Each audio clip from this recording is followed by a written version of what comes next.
Magandang umaga po sa ating lahat. First of all, to our representative, ang minamahal nating Congresswoman Herminia Roman ng 1st District of Bataan. To all the mayors that are here, sa pamumuno po ng kanilang league president na si Mayor Gila Garcia. Sa lahat po ng vice mayors at mayoras na nandito ngayon, of course, nandito po ang host mayor ng bayan ng Orion na bayan ng Morong. I'm sorry.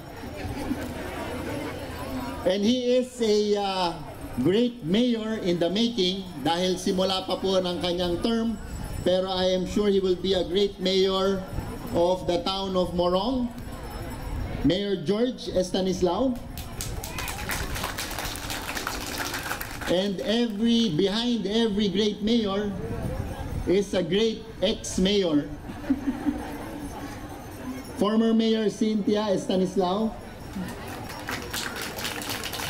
Sa bayani po ng ating mga kaibigang pawikan, ang mga taga-Morong, ang mga mangingisda ng Morong, at ang mga bumubuo ng Bantay Pawikan sa pamumuno po ni Kuya Manolo. Sa lahat po ng magiging judge ng ating mga competition na gaganapin po mamaya na nandito ngayon at ipapakilala po sa ating lahat pagdating po ng competition proper. Ang mga taong responsable para lalong lumaki, lumago at makilala itong ating Pawikan Festival. Of course, the Municipality of Morong, the Department of Tourism, at ang ating Tourism Foundation headed by the chairperson, Ms. Vicky Garcia. Sa ating keynote speaker, ang ating bisita from DOT Region 3, Ms. Leona Nepomuceno. Sa lahat po ng mga bisita, lahat ng mga panauhin na nanggaling pa sa iba't ibang bahagi ng lalawigan at sa ibang bahagi ng ating bansa, magandang umaga po sa inyong lahat. And it's a pleasure to be here to where I would call the beautiful part of the province of Bataan. Kaya ko po sinabi na ito yung beautiful part of Bataan dahil ang Bataan po ay isang peninsula. Merong 2 bodies of water na pumapaligid dito.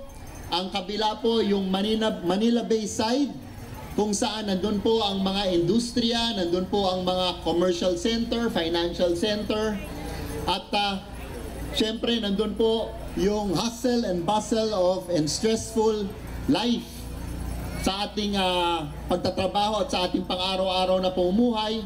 Pero dito sa Morong, napakaganda po dahil ang mga tao maganda, hindi lamang ang panglabas, kung hindi ang pangloob na anyo. At the same time, napapaligiran po tayo ng mga napakagandang bundok, sariwang hangin at malinis na karagatan. Palakpakan po natin ang bayan ng Morong.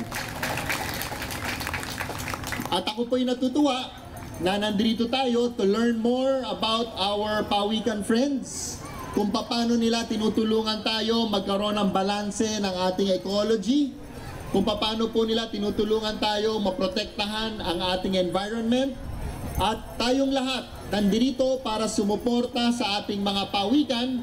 At the same time, kaya katulad po ng sinabi ng mga una nagsalita, nandito rin po tayo para protektahan at pangalagaan ang ating environment in general.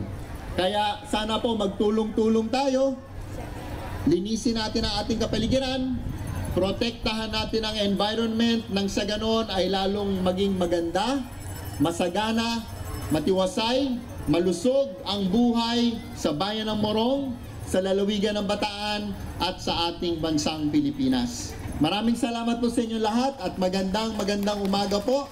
Enjoy today's festivities. Thank you very much, Governor.